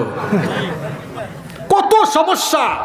ঘুমের অভ্যাস, খাদ্যাভ্যাস ঠিক না থাকলে সময়ের অপব্যবহার হচ্ছে। অথচ আমার নামাজ আমাকে শিখাচ্ছে তোমাকে টাইম মেনটেন করে চলতে হবে। এই শিক্ষাটা আছে আমাদের মধ্যে। নাম্বার 5, দেখছেন এক নামাজের ভেতরে কত কিছু আছে, ভাবছেন কখনো? 5 নাম্বার, নামাজ আমাদেরকে আল্লাহর হুকুম মেনে চলার শিক্ষা দেয়। কিভাবে? নামাজ কি আপনি আপনার মতো পড়েন না আল্লাহর দেওয়া নিয়ম কানুন অনুযায়ী পড়েন? তো নামাজের বাহিরেও আপনার জীবনের অন্যান্য সকল কর্মকাণ্ড পরিচালিত হবে কার বিধান অনুযায়ী? জোরে বলতে হবে, কার বিধান অনুযায়ী? হচ্ছে না। নাম্বার 6 নাম্বার, নামাজ আমাদেরকে পর্দার শিক্ষা দেয়। কিসের শিক্ষা দেয়? আজকে কি মহিলা প্যান্ডেল আছে? নামাজে পর্দার শিক্ষা কোথায় আছে? কেউ কি সতর না ঢেকে নামাজে দাঁড়ায়? জোরে বলেন, দাঁড়ায়? নারী হোক পুরুষ হোক দাঁড়ায়? অনেক নারী আছে তারা কিন্তু নামাজি, নামাজও আদায় করে আবার শয়তানি করে এমন মানুষ আছে। বাংলাদেশেও আপনারা শুনেছেন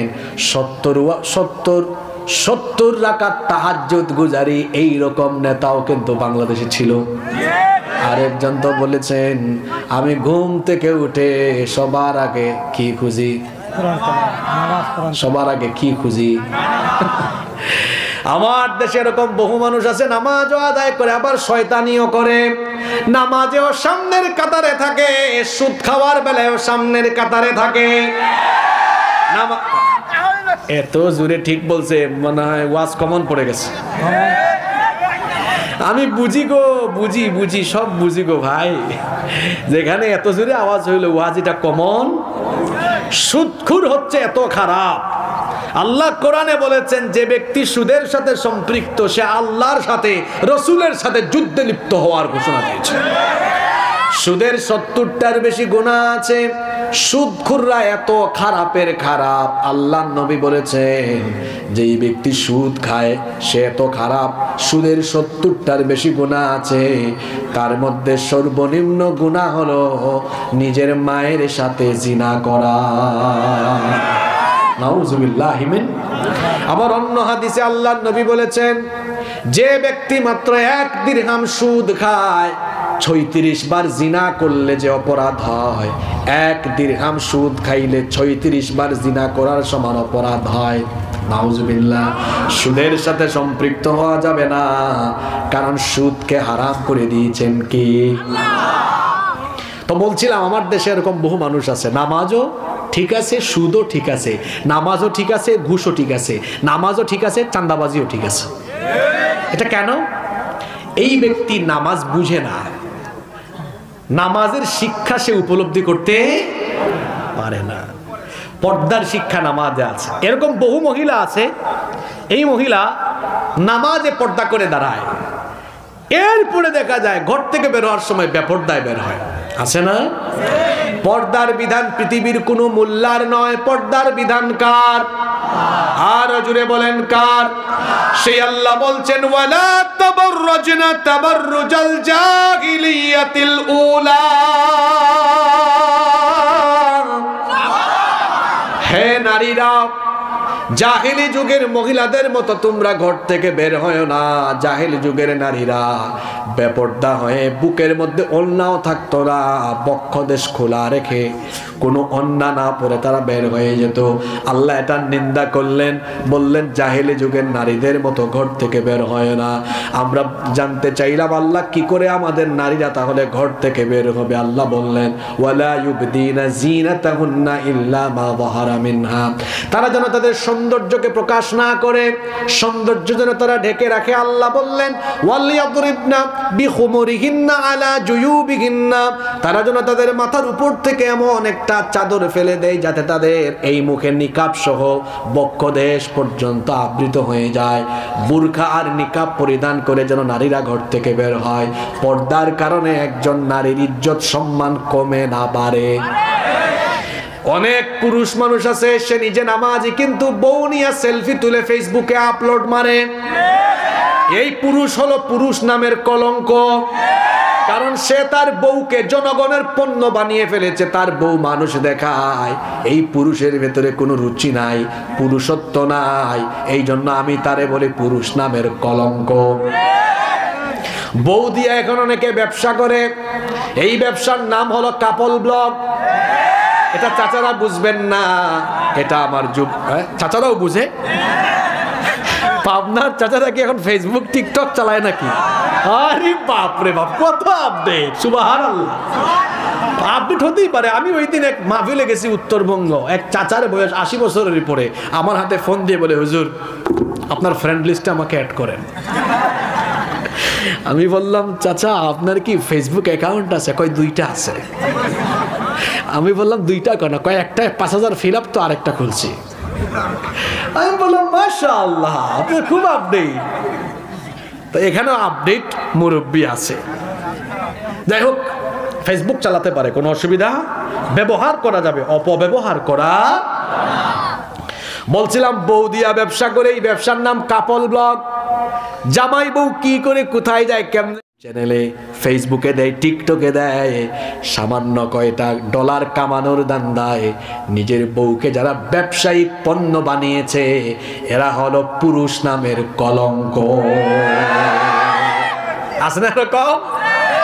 যে পুরুষ তার ঘরের নারীদেরকে বেপরদায় রাখে ওই পুরুষকে দাইয়ুস বলেছেন মুহাম্মদ সাল্লাল্লাহু আলাইহি ওয়াসাল্লাম। আর দাইয়ুস কখনো আল্লাহর জান্নাতে যেতে পারে না। একজন নারী বেপরদা হওয়ার পেছনে 4 জন পুরুষ দায়ী। জুড়ে বলেন কয়জন পুরুষ দায়ী? এবার মিলান তো আপনাদের সাথে, আপনারা এই 4 জনের বাইরে আছেন নাকি? 1 নাম্বার হলো তার স্বামী, স্বামীর কারণে বউ বেপরদা হতে পারে। 2 নাম্বার পিতা, বাপের কারণে ঘরের মেয়ে বেপরদা হতে পারে। 3 নাম্বার বড় ভাই, বড় ভাইয়ের সচেতনতার অভাবে তার ঘরের বোনেরা বেপরদা হতে পারে। 4 নাম্বার বড় ছেলে, বড় ছেলে যদি দায়িত্বশীল না হয় ওই ঘরের অনেক নারীরা বেপরদা হয়ে যেতে পারে।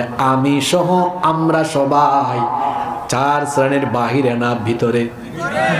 তাহলে বলেন তো আমাদের ঘরের নারীদেরকে পর্দায় রাখার জন্য আমাদের দায়িত্বশীল আচরণের দরকার আছে না নাই? পর্দায় রাখবেন তো, কারণ পর্দার শিক্ষা আছে কোথায়? নামাজে। আছে কোথায়? 7 নম্বর শিক্ষা হলো নামাজ আমাদেরকে ডিসিপ্লিন শিখায়, শৃঙ্খলা শিখায়। নামাজ এটা আমাদের বাংলাদেশি আমলটা কিছু কিছু মসজিদে আছে। একামত হয় না? একামত হয় কিনা? আল্লাহর নবী তো একামতের পরে সাহাবীদের দিকে মুখ করে বলতেন ইস্তাউ ইস্তাউ আকিমু সুফুফাকুম ওয়াতাদিলু আকিমু সুফুফাকুম ওয়াতারাসু ওয়াসুদ্দুল খালাল ফাইন্না তাসওয়িয়াতাস সুফুফি মিন তামামিস সালাহ। হজ করেছেন, ওমরা করেছেন, মক্কা মদিনায় নামাজ পড়ছেন, এমন কেউ আছেন? আল্লাহ তোমার কত বান্দা যেতে পারেননি, আল্লাহ সবাইকে তুমি হজ আর ওমরা নসিব করে দিও। দেখবেন ওখানে এগুলো বলে। বাংলাদেশে কিছু কিছু মসজিদে বলে, অনেকে বাংলায় বলে কাতার সোজা করুন, মোবাইল বন্ধ রাখুন, বলে না? কাতার সোজা করতে বলে। এই যে আপনারা এখানে বসে আছেন, এখানে যদি এই প্যান্ডেলে নামাজ এখন দেখেন এলোমেলো হয়ে, কিন্তু যখন আল্লাহু আকবার আল্লাহু আকবার আল্লাহু আকবার আল্লাহু আকবার একামত আরম্ভ হবে, এরকম আমরা কি অগোছালো থাকবো না সবাই শৃঙ্খলাবদ্ধ হব? তাই নামাজ আমাদেরকে কি শিখালো? নামাজের বাইরে শৃঙ্খলা আছে। হারি বাঙালি রাস্তায় শৃঙ্খলা নাই কোথাও। রাস্তায় দেখবেন মোটর সাইকেল বাস ওভারটেক করে, motor cycle private car overtake করে। আমি আমার ভাষায় কি বলি, মরণের খায়েশ জাগলে মানুষ এমনি করে। তোমার 2 চাকার গাড়ি নিয়ে তুমি 4 চাকার গাড়িকে ওভারটেক করো, তোমার তো মরণের খায়েশ জাগছে। তোমার তো রাস্তার এক সাইডে চলা উচিত। আশ্চর্যের ব্যাপার হলো ভ্যানওয়ালা অনেক সময় সিএনজি ওভারটেক করতে চায়। শৃঙ্খলা না বিশৃঙ্খলা? বলতে হবে শৃঙ্খলা না বিশৃঙ্খলা? যান কোথাও বলেছে একটু লাইন ধরেন, বলে সোজা হন, তারা বাঁকা হয়ে থাকবে। এয়ারপোর্টে পাইলট ককপিট থেকে বা কেবিন ক্রু বলেন, বিমান ল্যান্ডিং এর পরে সম্মানিত যাত্রীবৃন্দ, বিমান পুরোপুরি না থামা পর্যন্ত দয়া করে কেউ নিজের আসন থেকে উঠবেন না। হায় রে বাঙালি, কি এর থামাথামি! সিট বেল্ট খুলে তারা নেমে লাগেজ খোলাখুলি আরম্ভ করে দেয়। এই হলো তাদের স্বভাব। নামাজের ভেতরে শৃঙ্খলাটা ঠিক আছে, বাহিরে আছে? জোরে বলেন, বাহিরে আছে? নাম্বার কয়টা গেল? 7টা গেল। নাম্বার 8 নাম্বার, নামাজ আমাদেরকে, এই বাকি পয়েন্টগুলা কিন্তু সংক্ষেপে বলবো কিন্তু গুরুত্বপূর্ণ, মনোযোগ থাকবে তো। নামাজ আমাদেরকে সঠিক নেতা নির্বাচনের শিক্ষা দেয়। নামাজে একজন নেতা লাগে না? নেতার আরবি কি? নেতার আরবি কি? ইমাম। নেতার আরবি কি? ইমাম। নামাজে কার নেতৃত্বে নামাজ হয়? ইমাম। তিলাওয়াত সহি না, ভালো আলেম না, যোগ্যতা নেই, এমন ব্যক্তির পিছনে কি এই নাগডেমরা গ্রামের মানুষ নামাজে দাঁড়াবে? বোঝা গেল আপনারা সচেতন আছেন, আলহামদুলিল্লাহ। তো এই সচেতনতা সমাজ রাষ্ট্র পরিচালনার জন্য ওই ক্ষেত্রে যখন নেতৃত্ব নির্বাচনের সুযোগ আসবে, ওইখানে বুঝি এই শিক্ষাটা কাজে লাগানোর দরকার নাই। জোরে বলেন। আমরা কি করলাম? আমরা বুজুর্গ আলেমদেরকে নামাজে মসজিদের ইমামতির দায়িত্ব ঠিকই দেই, এই ক্ষেত্রে সচেতন আছি, কিন্তু সমাজ আর রাষ্ট্র পরিচালনায় সৎ আমানতদার আল্লাহওয়ালা ব্যক্তিদেরকে বাদ দিয়ে টাটকা চোর ডাকাত দুর্নীতিবাজদেরকে স্বাধীনতার পর থেকে 54 বছর পর্যন্ত রাষ্ট্র পরিচালনার দায়িত্ব সুপর্দ করছি বিধায় এই বাংলাদেশের ভাগ্যের কোনো পরিবর্তন হয় না। তাহলে বোঝা গেল নামাজের এই শিক্ষা আমরা নামাজের বাহিরে আনতে পারি? আনতে পারি? নাম্বার 9, নামাজের 9 নাম্বার শিক্ষা হলো নামাজ আমাদেরকে নেতার আনুগত্য শিখায়। নেতার আনুগত্য। জামাতে নামাজ আরম্ভ হয়ে গেলে সবাই মিলে হাজার হাজার মুসল্লি অনুসরণ করে কাকে? ইমাম সাহেব রুকুতে গেলে মুসল্লি কি সাজদায় যায়? মুসল্লিও কোথায়? সৎ নেতৃত্ব থাকলে ওই নেতৃত্বের আনুগত্য করতে হবে। এই নামাজ, এই শিক্ষাটাও নামাজ থেকে নিতে হবে। আল্লাহ কত সুন্দর করে শিখালেন, ইয়া আইয়ুহাল্লাযীনা আমানু আতিউল্লাহ ওয়া আতিউর রাসূলা ওয়া উলিল আমরি মিনকুম ইলা আখিরিল আয়া। সূরা নিসা 59 নম্বর আয়াত আল্লাহ বলছেন, হে ঈমানদারেরা, আতিউল্লাহ, তোমরা আল্লাহর আনুগত্য করো, ওয়া আতিউর রাসূল, রাসূলের আনুগত্য করো। আল্লাহ আর রাসূলের আনুগত্যের বেলায় কোনো শর্ত, জোরে বলেন, শর্ত? পৃথিবীতে শর্তহীন ভাবে একমাত্র আনুগত্য করা যায় আল্লাহ এবং তার রাসূলের। এখানে কোনো কন্ডিশন নাই, এখানে কোনো শর্ত নাই। আল্লাহ আর রাসূলের আনুগত্যের উপরে ওয়া উলিল আমরি মিনকুম, এখানে উলিল আমর বলতে বোঝানো হয়েছে সেই নেতৃত্বকে যারা আল্লাহ আর রাসূলের অনুসরণ করে, আল্লাহ আর রাসূলের আনুগত্য করে তার জীবন পরিচালনা করে। এমন নেতৃত্বের অনুসরণ করাও বাকিদের জন্য ওয়াজিব। অনুসরণ করতে হবে। যদি নেতা সঠিক হয়, সেই নেতার আনুগত্য করতে হয়। এই শিক্ষাও নামাজের ভেতরে আছে না নাই? 10, নামাজ আমাদেরকে ভুল নেতৃত্ব সংশোধন করার শিক্ষা দেয়। নামাজে ইমাম সাহেব আমার দিকে তাকান, শুরু করছেন। আল্লাহু আকবার। আর-রহমান আল্লামাল কুরআন খালাকাল ইনসান। অজপাড়া গায়ের মানুষ যে মাদ্রাসায় যায় নাই সেও লুকমা মারবে, হুজুর হয় নাই। আলহামদুলিল্লাহি রাব্বিল আলামিন। ইমাম সাহেব ভুল করলে পিছন থেকে লুকমার মাধ্যমে প্রতিবাদ আছে না নাই? জোরে বলেন। এই শিক্ষা নামাজের বাইরে আনতে হবে। নেতৃত্বে থাকা লোকজন যদি ভুল কোনো সিদ্ধান্ত নেয় প্রতিবাদে গর্জে উঠতে হবে। গত 2 দিন আগে উপদেশটা এখন সস্তা হয়ে গেছে। কি হয়ে গেছে? সস্তা হয়ে গেছে না? বিপ্লবের চেতনা ব্যাহত হয়ে যাচ্ছে।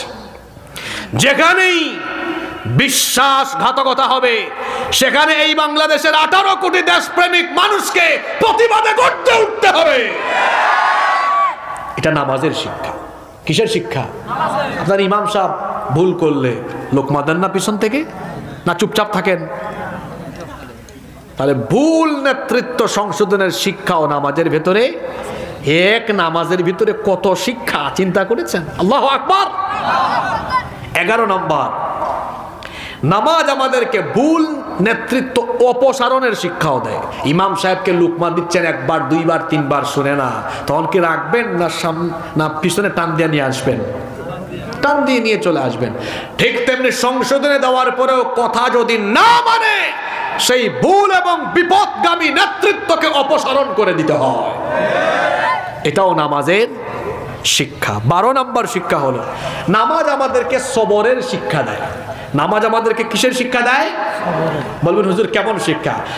5 ওয়াক্ত নামাজের মধ্যে লম্বা নামাজ হলো ফজরের নামাজ, ঠিক না? আর সারা বছরের মধ্যে লম্বা নামাজ হয় একটা মাসে, সেই মাসের নাম কি? কি সবর! শেষ হওয়ার আগ পর্যন্ত কেউ কি দৌড় মারে? দৌড় মারে থাকে। এই ধৈর্যটা নামাজের বাহিরেও নিয়ে আসতে হবে। আমার দেশের অনেক মানুষ অধৈর্য, যেমন এখানেও অধৈর্য আছে। ওই যে দেখেন অধৈর্য হয়ে গেছে বসতে বসতে। তো ধৈর্য এটা বড় গুরুত্বপূর্ণ গুণ। মুমিনের একটা গুরুত্বপূর্ণ গুণ হলো ধৈর্য। তার জীবনে বহু বালা মুসিবত আসবে, দুঃখের সময় আসবে, মুসিবত আসবে, বিপদ আসবে। সর্বাবস্থায় দুঃখ মুসিবতে বিপদে কষ্টে পড়ে গেলে সবর করতে হবে আর ভরসা করতে হবে যার উপরে গলার আওয়াজ বড় করে বলেন তিনি কি? এই তো আর 3টা পয়েন্ট আছে, শুনেন না। শেষ ভালো যার, সব ভালো। নাম্বার 13, নামাজের 13 নম্বর শিক্ষা হলো নামাজ আমাদেরকে জীবন সংশোধনের শিক্ষা দেয়। কিভাবে? নামাজে ভুল টুল যদি হয়েও যায়, এই ভুল নামাজকে শুধরাবার একটা সিস্টেম আছে।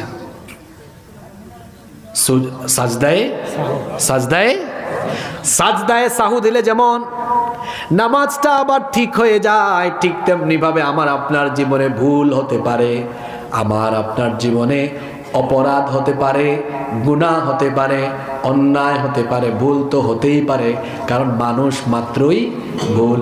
কিন্তু ভুল হয়ে গেলে, ওই যে নামাজে যেমন ভুল হয়ে গেলে সাহু সেজদা দিয়ে নামাজটাকে ঠিক করা যায়, ঠিক তেমনি নামাজের বাহিরে আমাদের জীবনের কোথাও কোনো ভুল হয়ে গেলে জীবনটাকে সংশোধন করার জন্য তাওবার পথ খোলা আছে না নাই?